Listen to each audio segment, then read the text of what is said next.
Our planet is at risk. But there is still something that we can all do. Together, let's build a cleaner future for everyone. Count down with us to the Earth Hour. As we find out more about where our energy comes from. It was invented in the 19th century. And our impact on the environment. We've started to learn a few things, haven't we? With a few stumbles along the way. We're all right, haven't we? We get stuck in. I've got my hands dirty, see, look. To achieve a greener future. I hope that people can kind of get an understanding of how we can work together and hopefully become carbon neutral.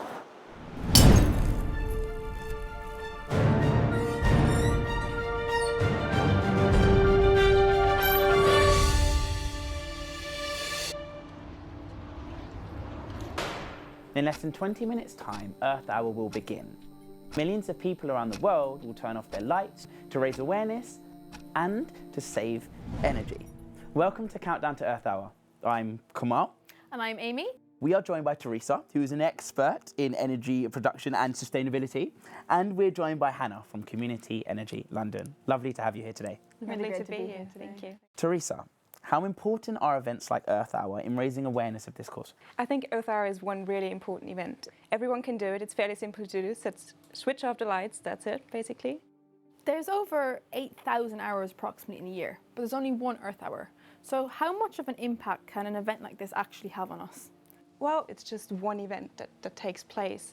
But the impact is really the awareness. So the more we realize what we're doing, the more we realize what we use, which kind of energy we use, how much of it we use. Once people know about it, we can go to the next step, so to say, and figure out what we really can do and need to do. And I guess that's where we probably, as researchers, have a huge part in there as well. Hannah, how would you say, how important is it that as many people as possible get involved with something like Earth Hour? So I'd say that, climate change really is the biggest issue that we face as a species, and it's kind of the most pressing thing that we really need to be tackling right now. So it is essential that as many people as possible get involved. And Earth Hour is kind of one step, and that will hopefully be the step that kind of leads to many other steps. Then obviously we should all try to reduce our carbon footprint as much as we can. Yeah, absolutely. I think there's lots of different kinds of things that we can be doing. For me, I use climate change as the lens through which to kind of decide how I do things and what I choose to do in my life. Thank you.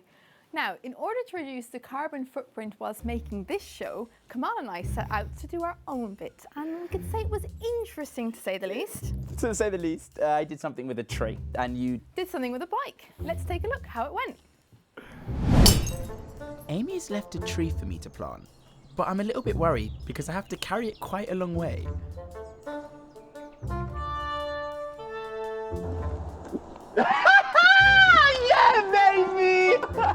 Oh, I thought it was going to be a big tree, like an oak tree. I can carry this. Cherry tree. Onwards we march, sir. Onwards we march. It's been a good day. While Kamal is reflecting on his interesting tree planting, I'm actually saving a lot of energy simply by burning my own. It's not nearly enough, but it's a start. Let's face it, this is definitely more effective than Kamal's tree planting. I wonder how he's getting on. How deep does this go? Oh, gosh. How have I pressed my smartphone 100 times today, but I ain't never dug a hole? When you turn on the light, it uses energy. That energy then creates pollution, and we're planting a tree to stop that pollution. What's the next step? I don't even know. Remove the tree from the pot and place a tree in the hole. This is the effort. I've got my hands dirty, see, look? Hard worker. I had a lot of fun with that, and I'm sure Amy did too. We're joined again by Hannah. Let's have a look at what happens when you flick on a switch. Now, the power you use is likely contributing to this number increasing. Already 3 billion tonnes of carbon dioxide has been emitted this year. Hannah, we don't want to be contributing to this, do we? No, absolutely not. The Intergovernmental Panel on Climate Change published a report in 2018 saying that we really need to be seeing all-around massive change in the way that we're living in order to avoid catastrophic climate change. And they say the time frame that we have in which to do this is extremely small. But actually, instead of doing that, our emissions are actually still going up. We still are not taking action fast enough, and that's why we really need to be kind of pushing the government to take action on this, while also kind of taking action in our communities and also thinking about what it is that we can do in our own lives. Yeah, I completely agree. I mean, this graphic says it all. Now, things are starting to change, and Amy went to Yorkshire to find out a bit more how. We're at the National Coal Mining Museum for England. This used to be the commute to work for lots of miners. Yeah, and you come in, mate. Whoa. So how many mines are there in the local area? So in this area today, working mines, there is none. When I started mining, there were approximately 250 coal mines working. This is the only coal mine today that's open that you can come to. This is your miner's cap lamp. Let's put them on. Let me introduce you to the mine. Lead the way, thanks. You look into there now. I'm going to take you right up to the coal face itself and show you what it was like mining a couple of 100 years ago. Follow me this way. Oh, this is your coal face. This is what it looks like, Amy. This is what you've come to mine. All the props are set, so you're going to be safe. We've got the coal. I want to see whether you can get in there and shovel that coal back up there. Right.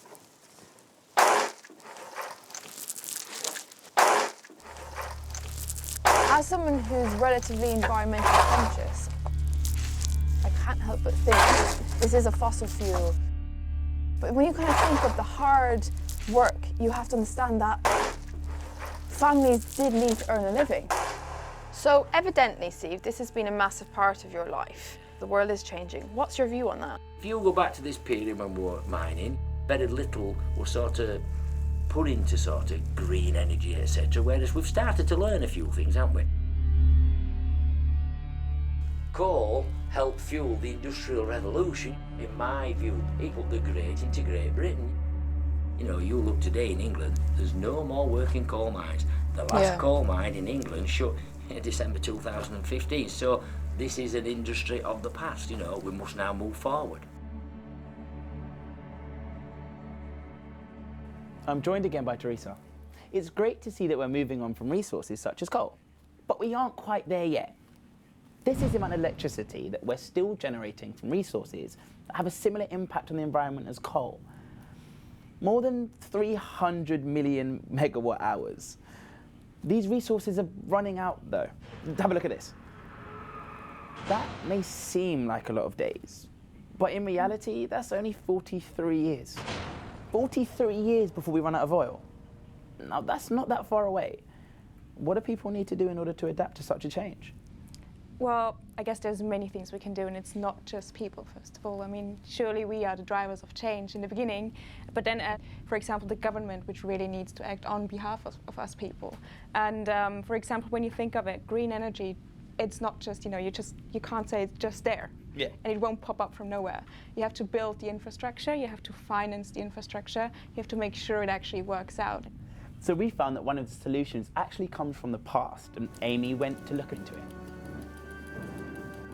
I'm in Norfolk, where wind has been at the heart of the local economy for centuries. Paul is showing me around a historic windmill. If you pop your bike against the side of the mill there, we'll go round the back and turn it on. Yeah, brilliant. You have two controls. So, do you want to grab hold of the brake and just pull it down? Pull, pull, keep pulling, keep pulling.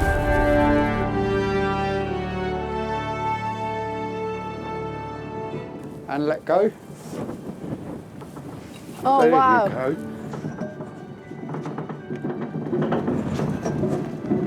And she started turning already. That's class. So you kind of still get that special feeling when you do this each time? Oh, always. Step over the step. What was this windmill used for? It's purely a pumping mill. It pumps water from the marshes up into the river.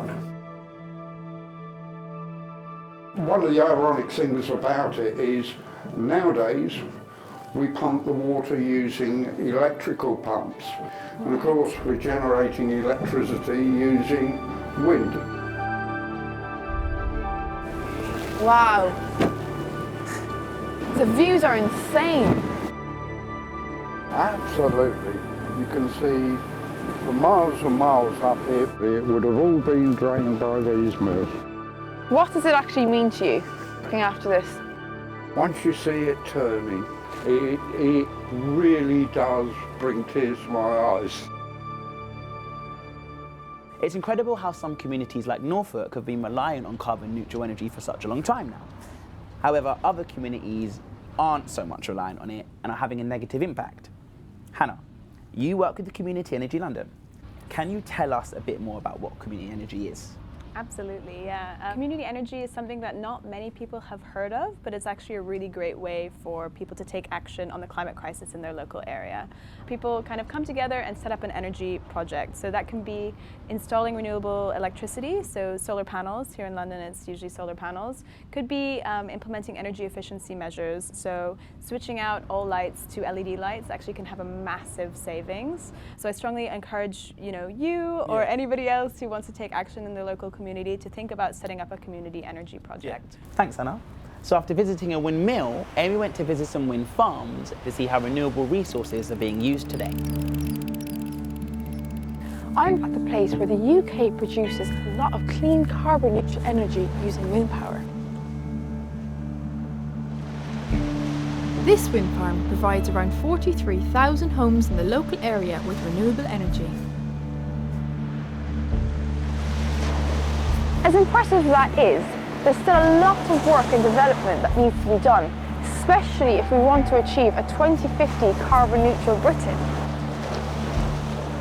I feel like I've stepped into history. So this is an industry of the past, we must now move forward. I've seen fantastic technologies. Once you see it turning, it really does bring tears to my eyes. I've had a bit of a glimpse into the future, to be quite honest. I'm really excited, and I hope that people can kind of get an understanding of how we can work together and hopefully become carbon neutral.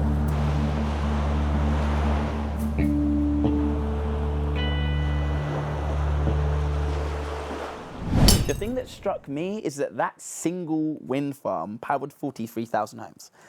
But there were 25 million in the UK. So to power every single home, you'd need 600 wind farms. That's a lot of wind farms. You definitely did that maths on the spot, didn't you? Teresa and Hannah, you're back with us. Are you excited for the Earth Hour? Of course I am. I think, we've just actually discovered that it's a really, really great project, and it's really great for raising awareness. It shows that climate change is imminent. It shows that we need to act.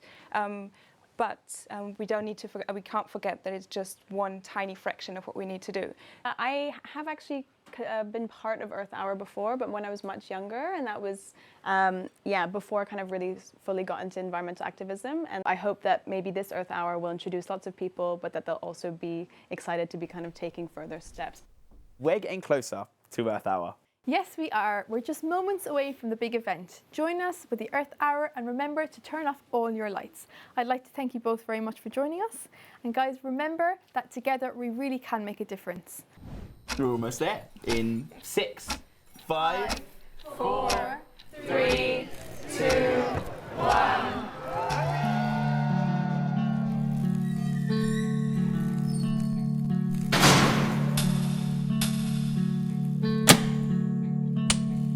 Ladies and gentlemen, Earth Hour 2020 has officially begun.